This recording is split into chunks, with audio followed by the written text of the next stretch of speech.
जिंदाबाद जिंदाबाद। राजू राय, लक्ष्मण सिंह राजू राय, राजू राय जिंदाबाद, समाजवादी पार्टी जिंदाबाद, मुलायम सिंह यादव जिंदाबाद, अखिलेश भाई जिंदाबाद। इतना बुरी तरह से हमके तोहके बांटल गई बा चालाकी से, ई चालाकी से बांटल गई बा। ऐसा लिखे कि जरूरी रहा। काल एक जना आज पेपर में पढ़नी है सब रहे लिखल एक जना कहता हूं कि बिहार के लोग वहां के तेजस्वी जी नेता बनाओ कहो जिसका सरकार का अपना कोई एयरलाइन भी नहीं है, वो भी रुके। अब आपके बच्चों का भविष्य दिख रहा है और अहंकार इतना कि हम किसी को भेज देंगे वो जीत जाएगा, इसीलिए भेज दिए हैं पेड़ का चाचा को। कल कहत रहो सुनी हम मोबाइल में कि राजीव राय के टिकट हम दिलवाए, सबका टिकट वही दिलवाए। अपना लड़का का टिकट लेके 17 में गए कन्या भाजपा से हार गए ना, भाजपा वाला तो हरा देगा तो समाजवादी पार्टी कहीं चला जाओ। 22 में हमने कहा से टिकट लेकर बनारस गए भगा देना, फिर गए लोग से। मंत्री जी जब इंसान बहुत बीमार हो जाता है ना तो उल्टा सीधा बकबक करने लगता है। कल हमें बुखार बहुत 104-5 में उल्टा सीधा बोले लगी, कबो आखिरी दिन में भी बोले लगेगा, आखिरी दिन में कबो बोलेगा। लेकिन मंत्री के आखिरी दिन चला था। हम तो मुख्यमंत्री योगी जी से कहा कि महाराज आपको जिसने गाड़ी दिया मैं जानता हूं कि आपका बस चलता तो इनको मंत्री क्या कभी मंत्री भी नहीं बनाते, मैं जानता हूं। अगर दिल्ली वालों ने जबरदस्ती मंत्री बना ही दिया है, यही क्या कहता हूँ। हमसे दिल्ली वालों ने पूछा कि कौन सा मंत्रालय चाहिए, तो हम कहे कि वही माल वाला है जो मुख्यमंत्री के पास। एक दिन बोले कि मेरे बेटे को सांसद बना दो, दिल्ली से मंत्री बना के ले आओगे तो खूब माल आएगा। मतलब पूरा सोचे माल के आगे बढ़े। मुख्यमंत्री जी से हम निवेदन करते हैं घोषी की तरफ से कि बड़ा हम मनोरंजन करते हैं, विभाग छिपके क्या मनोरंजन मंत्री बना दे जा, ये मनोरंजन मंत्री वही करते हैं। जिस जाति की भाषा में संस्कार नहीं, ओपी राजभर मां बहन की गाली देने वालों के सामने जाकर तुम गिर रहे हो और अहंकार की भाषा बता रहे हो। घोषी की नहीं पूरे देश में जा जाओगे, वहां भाजपा को हराने का काम करोगे। हो सकता है कि आपका अपमान नहीं हो सकता आपका सम्मान नहीं हो, लेकिन जो भारतीय जनता पार्टी का कार्यकर्ता चाहे कोई भी इंसान हो, चाहे किसी भी पार्टी का कार्यकर्ता हो, अपनी मां बहन की गाली सुना हो तो उसके कानों में आज भी घुस रहा होगा, जूते खाने की बातें सुना हो तो उसके चैन में आज भी घूम रहा होगा। और जिस दिन मजबूरी में भी जाकर समाजवाद भारतीय जनता पार्टी का कार्यकर्ता ईवीएम मशीन पर बटन दबाने लगेगा तो उसकी अंतरात्मा कहेगी रुक जाओ, क्या कर रहे हो, इसने तो तुम्हारी माँ को गाली दिया था, इसने तो तुम्हारी बहन को गाली दिया था, इसने तो तुमको जूते मारने की बात किया था। उस कार्यकर्ता के हाथ कांपने लगेंगे आपको देने से। आप हमारे जमाने से कराते हो, हमको छाते पालने आए हो।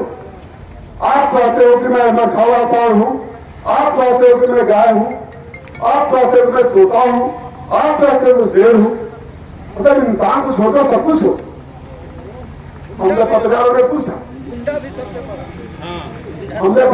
पूछा कि आगे प्रतिक्रिया क्या है, हमें हमारा नहीं क्या पता कि भाई समान के गाय हवन के बैल हवन के तोता हवन के शेर हवन, लेकिन हम तो इंसान है या इंसानी का बच्चा है। ऐसा इंसानियत रहो, इंसानियत से भरपूर रहो। ये कुछ जिंदगियां बताओ तो नहीं चिड़िया घर में भेज दिया जाए।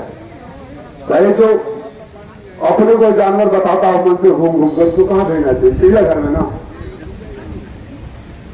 राजीव राय को टिकट दिलवाने वाले कान खोल कर सुन लो, सुन माननीय विकास राजभर जी, सुन लो माननीय मंत्री जी, सुन लो। कुछ दिनों के मेहमान मंत्री जी घोषी की जनता जो करेगी उसके बाद आपके बेटों को कोई टिकट देने वाला भी नहीं होगा, जो जमानत तक होगी कोई टिकट देने वाला नहीं होगा। हर जगह मुंह मार लिए, अब तो एक जगह भी नहीं मिलेगा।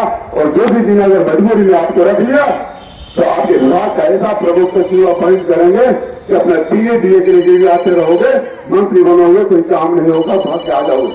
और भारतीय जनता पार्टी के कार्यकर्ताओं आप भी याद रखना, मेरी बात को रिकॉर्ड कर लेना। रोज ये दावा करते हैं 5 तारीख से फिर ये आदमी आपकी माँ बहन को गाली देगा। 5 तारीख से आपको दे चुका है, मैं तो भविष्यवाणी नहीं कर रहा हूँ, आपकी माँ बहन को गाली दे चुका है, आपको जूते मारने की बात कर चुका है। 5 तारीख से इनके बेटे की जमानत जब्त होगी और फिर आपकी माँ बहन को गाली देगा।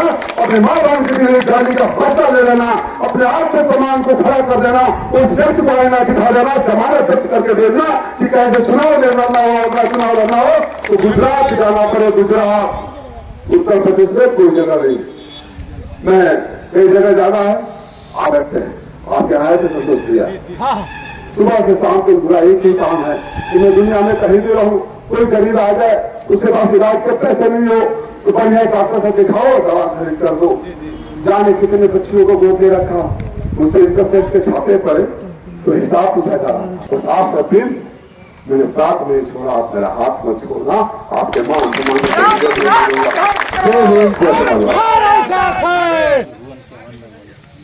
ये झूठों की सरकार वो हम वोट देंगे कि एक ईमानदार को वोट देंगे। साथियों हम लोग के नेता 15 वर्ष से आपके साथ कदम से कदम मिलाकर चलने वाले भाई राजू राय जी आपके बीच आने वाले हैं। 15 वर्ष से डेरा डाले हैं, उनकी कर्तव्य कमाई 15। बहुत लोग ने कहा कि राजू राय आए हैं और चले जाएंगे, लेकिन उन्होंने कहा, राजू राय ने कहा कि मैं जाने वाला मनु नहीं हूं, मैं कदम से कदम मिलाकर जनता के साथ, जनता के दुख सुख में मैं रहूंगा। आज तक वे राजू राय ने आपके बीच है और मैं कहता हूं साथियों, दबे कुचले शोषित लोगों की मदद राजू राय ने, एक दिन की बात है, साल भर पहले यादरी में प्रोग्राम था साथियों, प्रोग्राम में तो हम आया और हमारे जैसे हजारों हजार नौजवान को अपने पीछे पीछे घुमाने का काम किया और उस नौजवानों को बेघर तक बना दिया। हम लोगों ने जब इसके पूरी कहानी और किस्सा को 22 के आम चुनाव में जब हम लोगों ने देखा, यही गठबंधन माननीय मुलायम सिंह यादव के सामने गठबंधन हुआ था, उस गठबंधन में 17 सीटें मिली थी। लखनऊ में उस व्यक्ति ने हम लोगों को बुलाया और बुलाकर कहा, बताओ भाई नेता, गठबंधन ने हमें 17 टिकट दिए हैं, इसमें मुझे करना क्या चाहिए? हम लोगों ने नेताजी को जवाब दिया कि नेताजी 17 में कम से कम 5 कार्यकर्ता को लड़ा दीजिए। मगर उस बेईमान नेता ने कहा, अगर मैं कार्यकर्ता को नेता बना दूंगा तो मेरे पीछे घूमने का काम कौन करेगा? इसीलिए हम राजभरों ने घुसखोर हो रहा है कि आओ जिस घोषित कांस्टिट्यूंसी से तुम चुनाव लड़ने आ रहे हो, वही राजभर का हर नौजवान खड़ा होकर तेरी बगावत करेगा और तेरी छड़ी को तोड़कर जमीन में दफन करने का काम करेगा। इन्हीं सब शब्दों के साथ अपनी वाणी को विराम देता हूँ। जय सुवलदेव, जय स्वाभिमान पार्टी। मनरेगा का कानून बनाया था, मनरेगा का एक्ट किया था, इस कार्यक्रम को, इस प्रोग्राम को इन्होंने खत्म कर दिया है, लगभग समाप्ति के कगार पर है। अगर इन्होंने नारा दिया है 400 पार, और 400 पार की अगर सरकार बन जाती है तो हमको लग रहा है कि राज्य वित्त और केंद्र वित्त भी प्रधान जी खत्म होने वाले हैं, मुझे जहां तक उम्मीद है। और 400 पार में थोड़ा सा आप लोग समझने में भूल कर रहे होंगे आप लोग, तो 400 पार पेट्रोल 400 के पार होगा, डीजल 400 के पार होगा, अरहर का दाल अभी 70-80 रुपए आप लोग खाते थे, उस समय लगभग 200 तक चला गया था, वो भी 400 के पार हो जाएगा। अतः मैं आप लोगों से ग्राम सभा का प्रधान होने के नाते आप लोगों ने जो मुझे आशीर्वाद दिया है, वही आशीर्वाद राजीव राय के ऊपर बनाकर उनको भारी मतों से यहाँ से विजयी बनाकर अपने ब्लॉक से, अपने सदर से उनको भेजने का कष्ट किया जाए, उनको भेजने का आप लोगों की कृपा रही तो हमें लगता है कि